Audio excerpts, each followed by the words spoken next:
Hello everyone, and welcome to our CDR presentation entitled Fan Cell Consolidation with Universal Fixture Design.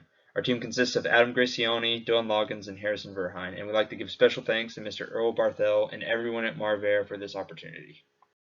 This presentation will cover the problem description and constraints, the summary of the preliminary design review, final cell design, the final fixture design, the performance and validation testing, future design improvements, and the project expense report. So our team has been asked by the company Marvair to design both a universal fixture and a consolidated cell. So a little background, Marvair is a manufacturer in Cordele, Georgia that produces heating, air conditioning, and water heating products. As it stands now, Marvair produces both fan and blower assemblies across 5 different stations in their factory. This current setup often leads to downtime and work in progress for the station operators. Additionally, the current fan fixture design increases the setup time due to additional searching and handling. As a result, the lean leader at Marvair, Mr. Earl Barthel, has specifically asked us to design 1. A consolidated manufacturing cell layout, as well as 2. A new fixture design that can incorporate all the various fan assemblies. This new cell design should reduce the downtime and required number of operators by consolidating the various stations currently in use at their factory, as well as this new fixture design should reduce the time that operators spend searching and handling attachments and should accommodate all the different fan assemblies. The design team consists of myself, Harrison, and Adam. I was the mechanical engineer on the project. I was responsible for all of the mechanical aspects such as drawing the models in SolidWorks and assisting in the construction of the universal fixture and the cell components such as the carts. I'm Harrison. I'm one of the industrials on the project. I was responsible for creating the design concepts for both the fixture and the cell. I also assisted in creating the drawings and models in SolidWorks, as well as assisting in the construction of the fixture and cell. My name is Adam Gracyalny, and I am the second industrial engineering student on this project. I was the team leader and also the technical communication lead. I was responsible for communicating with the client, setting team goals, and leading the cell consolidation. Now we'll move on to discuss the problem description and constraints of this project. There are 6 variations of fan assemblies and 2 variations of blower assemblies. There are the 2 and 3 ton variations. For fan assemblies, there are the 4 ton and 3 variations of the 72s. There's also 2 separate variations of the blower assemblies, one for line 1 and one for line 2, as shown in figures 1 and 2. Figure 3 also shows what a typical fan assembly looks like. All of these assemblies have common components, as shown by the numerical labels. 1 is the motor, 2 is the bracket, 3 is the blade, and 4 is the venturi or the cover.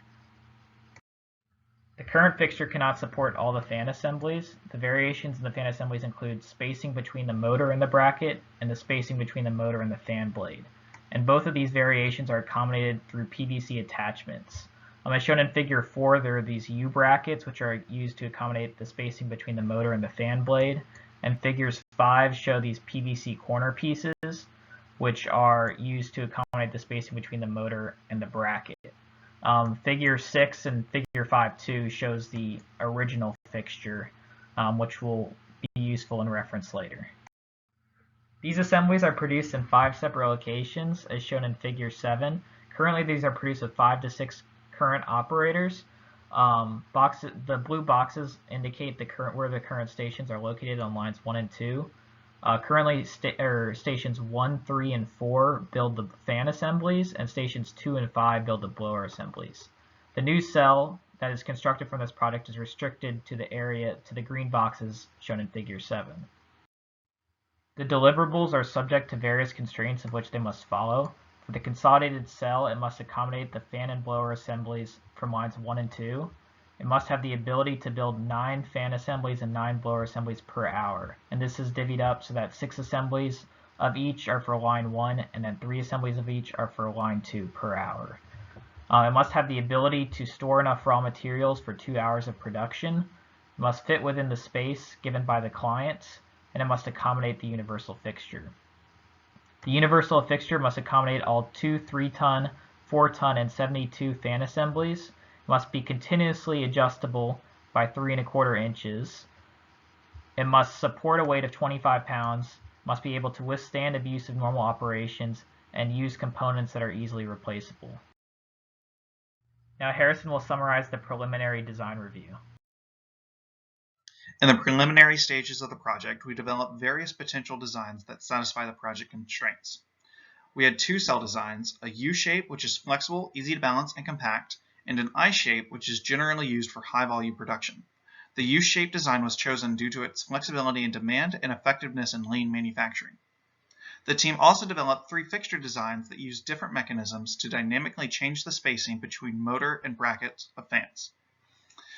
These mechanisms include a rack and pinion with a crank attached to it, a scissor lift, and an adjustable screw.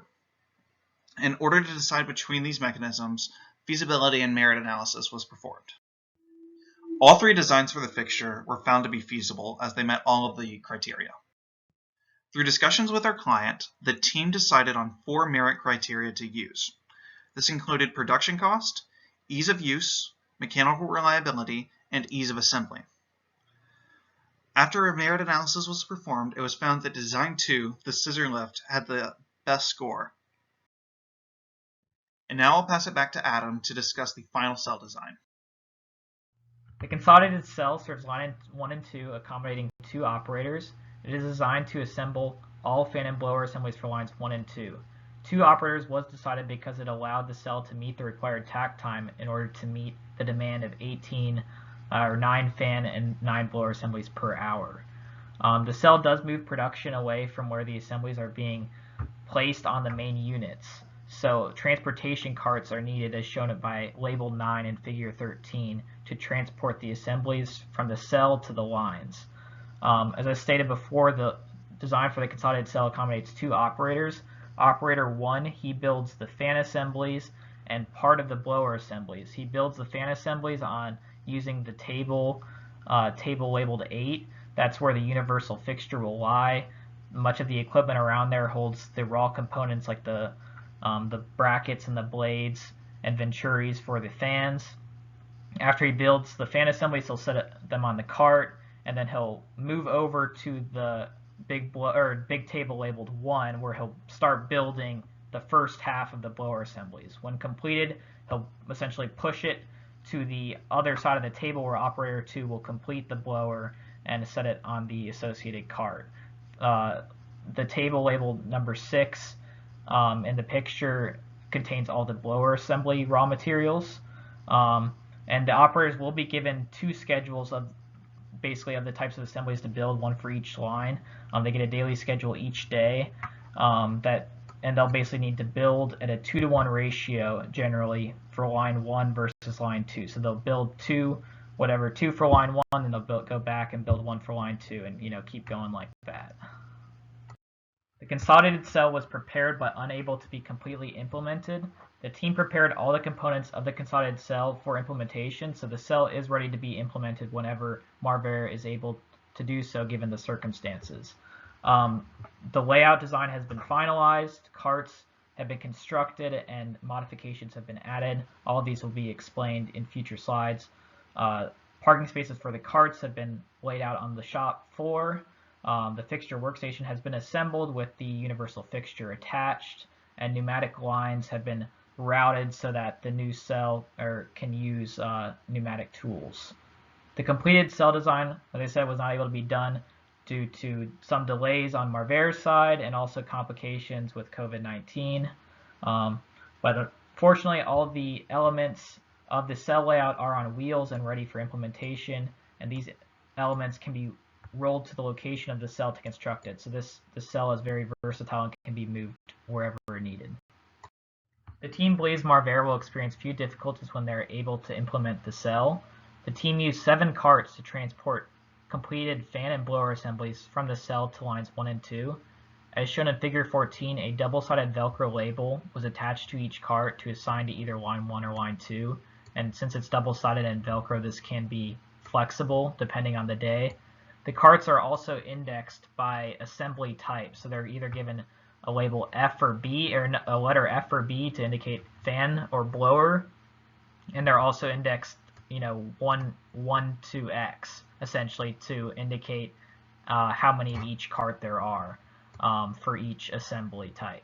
So this will allow management at Marvair to easily keep track of where carts are and where they should be. And dividers were also added on 4 carts to support the fan assemblies. 4 carts were decided to be used for fan assemblies and 3 carts for blower assemblies. Generally, 2 would be at line 1 for each, and 2 would be at line 2. We had to manage with 3 for the blower assemblies due to purchasing restrictions. As I said, dividers were added on the fan assembly carts because they needed to stand or support them to prevent them from falling over, as shown in Figure 15. These are made by 2x4s essentially, bolts and wood screws, and this is all assembled together and carriage bolts are used to attach them to the carts.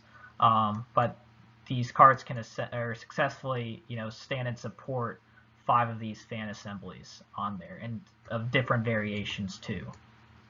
As shown in Figure 16, parking spaces were taped off within the cell for the carts. These, it's a little difficult to see in the picture, but these are also indexed with the same blue tape, as shown in Figure 14, so that each cart has a designated parking spot. So this, like I said, it'll be very easy for management to tell where carts are and which carts are missing and where things should go. The team also trained operators on the work breakdown and flow of the cell. Figure 17 shows a picture of myself training the 2 future operators of the cell. Essentially, we explained, how the cell will operate, how raw materials will move around, how finished products will move around, how to use the universal fixture, and answered any questions that they might have.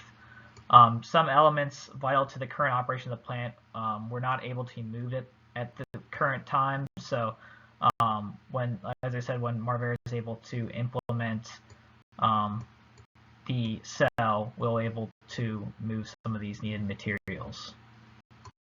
A number of changes and modifications were made to the consolidated cell. First, an adjustable work table was purchased for the universal fixture. Through discussion with the client, there was concern that since the fixture is height adjustable, that the table should be height adjustable as well to accommodate the height of different operators. So this Husky work table was purchased to accommodate this. The type of cart was changed to reduce costs, as shown. The original cart is shown in Figure 20, and the new transportation cart is shown in Figure 21. The only real difference between the carts is, the new ones are made of wood as opposed to metal. It can support the same amount of weight though. It is 4-wheeled as opposed to 6-wheel. The number of carts was also decreased from 14 to 7 due to purchasing restrictions. And dividers, as I said on the last slide, were added to 4 of the 7 carts to support the fan assemblies. And now I'll pass it off to Dylan to discuss the final fixture design. Overall, the construction and assembly of the universal fixture was a success. The fixture was designed to accommodate all variations of the fan assemblies, and the design implements a lab jack in order to achieve the proper spacing between the motor and the bracket for each of these various assemblies. The components of the fixture are all bolted or welded together, as you can see in the picture to the right, and Marvair assisted in the construction of the fixture. As you can see in the figures below, the final fixture design closely resembles the 3D model that was originally proposed in the PDR. In the next slides, we will discuss the functionality and the individual components of this design. This fixture design utilizes the following components. Components labeled number 1 are the corner supports, and these are the support structures that are used to support the bracket of the fan assembly, and these are created on Marvair's site using a milling machine, and they are fixed to the base plate by welding. Component number 2 is the base plate itself, and that is the plate that serves as the fixture's base. This was created also on Marvair's site with a plasma cutter. Component number 3 is the 8-inch by 8-inch lab jack from Southern Labware.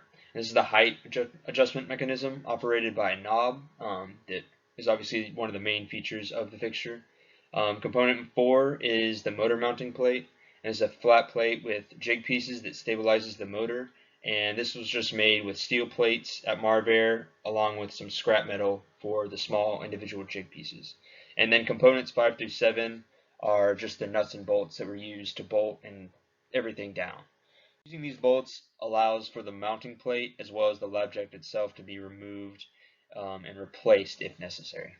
So for the final fixture design, a color coding system was implemented as a visual aid to help reduce the setup time for the operators.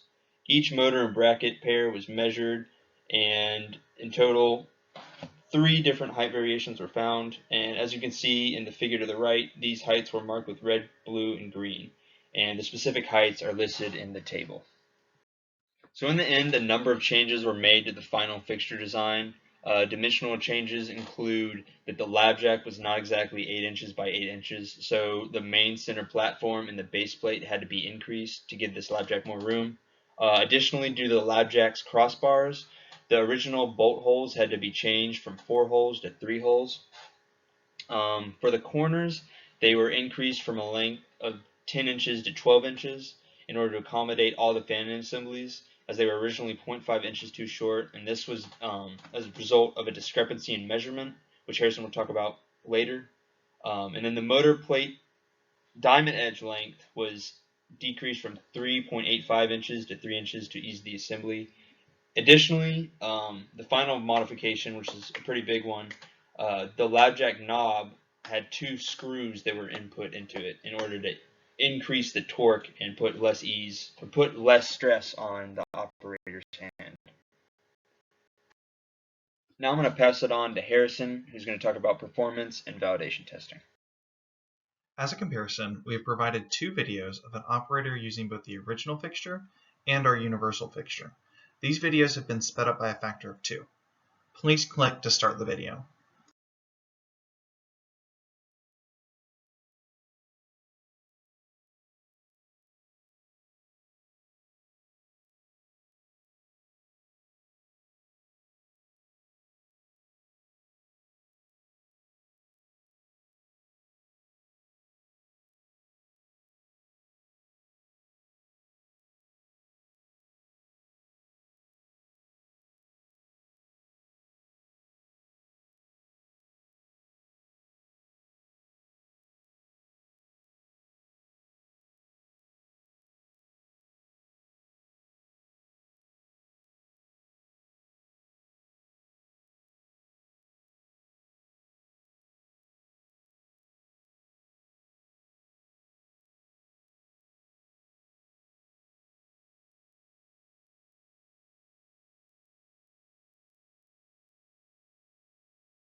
After testing and validation, the team found that the universal fixture was able to accommodate all variations of the fan assembly. This was done by testing each of the existing PVC attachments to ensure we could replicate the same height. Initially, the corners were too short and the fixture failed this test. This design flaw was caused by a discrepancy in the engineering drawings for the lab jack and the lab jack specifications stated on the Southern Labware website. There were 2 different dimensions and we used the incorrect one while designing the fixture. The corners were remade to be longer, and after this change, the fixture validation was successful. Once the team verified that the fixture could accommodate all fan assemblies, the team performed usability testing. 3 operators were selected to use the fixture and give feedback. One of these operators was familiar with the fan assembly process, and 2 were not. The team laid out 4 fan motors of different types and randomly selected the motors. The operators were tasked with placing the motor onto the fixture, setting the fixture to the corresponding correct height using the color coding system, and placing the motor on the bracket. With minimal instructions, the operators were able to successfully use the fixture. All 3 operators had positive opinions about the fixture, with the only negative comment being that it was sometimes difficult to move up. Light and sound testing was performed to ensure that the cell met OSHA standards. For the light testing, the team found the area around the cell to have an ambient light of approximately 19-foot candles. This is well below the minimum recommended light level of 17 FC. Thus, the test failed, and we recommend that Marvair invests in proper lighting for the consolidated cell and other comparable manufacturing cells. For the sound test, the team found an average LAEQ value of about 68 decibels. This is below the maximum recommended sound level, and thus the cell passed the test. Unfortunately, the team was unable to test the cell's production as it was failed to be implemented. While the team initially hoped to be able to measure the production capacity and the cycle time of the consolidated cell, there was always an understanding between the team and the client that the implementation may happen after our academic deadlines. As Adam discussed, the cell was not able to be implemented in time for this presentation due to some delays on Marvair's side and the current situation around the COVID-19 epidemic. However, the cell is still being planned to be implemented by Marvair, and testing will be performed once that is done. And now Dylan will talk about future design improvements for both the fixture and the cell. So for both the cell design and the fixture, several improvements were discussed. For the fixture, one improvement would be to reduce the weight of the fixture itself, either by using a lighter material or reducing the thickness of the material that is in use as is. An additional improvement would be the implementation of a locking mechanism, which, when engaged, would prevent the lab jack from moving up and down. For the cell, one improvement that was discussed would be to increase the number of carts, and this would allow carts to cycle between the consolidated cell and the line without interruption. An additional cell improvement would be the implementation of a scheduling system, which, as it stands right now, Marvair currently uses 2 daily schedules for the operations, one for each line. This improvement would combine these 2 schedules into a single document that operators could work through linearly. So now I'm going to pass it on to Harrison, who's going to go over the project expense report. In total, the project cost was $2,352, which is under the preliminary budget of $5,300. This is broken down into a cost of the fixture of around $350 and a cost of the cell around $2,000. The fixture costs more than the preliminary budget of $250. That's because our cost estimates were low and additional tubing needed to be purchased. The cell cost less than our preliminary budget of $5,050, and this is mostly due to the difference in the type and the number of carts. We purchased fewer, cheaper carts than we initially anticipated. However, the adjustable workstation and the additional cost of the wood were not anticipated in the preliminary design review. And now Adam will conclude the presentation. In conclusion, a consolidated cell and fixture were made. Although the cell was not able to be completely implemented, all the individual components of the cell were constructed and operate as designed. The cell, when it is able to be implemented, will reduce the required operators from 5 to 2, which will allow Marvair to transfer labor to other needed areas within the plant. It also reduces the required floor space by 25%, as it will remove the need for the stations along the lines, and it will also allow line 1 to be shortened by 10 feet. In terms of the fixture improvements, it changed the fixture design from corner adjustable to center adjustable, and it removed the use of PVC corner attachments and other makeshift tools such as blocks of wood used to artificially raise the motor height. As a result, it can be stated that the overall project was a success. The universal fixture accommodates all the required fan assemblies. The fixture is also easy to use and an improvement to the existing design. The individual cell components function as desired and are ready for implementation, and the team is extremely confident that Marvair will face a smooth transition and face few problems when the implementation is made. Our team would also like to acknowledge and give special thanks to our client, Mr. Earl Barthel, and the entire team at Marvair that gave us guidance throughout this entire project. We'd also like to thank our manager, Dr. Scott Schultz, and our advisors, Dr. Hill, Dr. Hollingshed, and Dr. Moody for their advice when needed. Thank you all for attending this asynchronous presentation. Although our team cannot answer questions live, our team is happy to answer any questions via email communication or a private Zoom meeting. Again, thank you all for attending, and we wish everyone health in these uncertain times.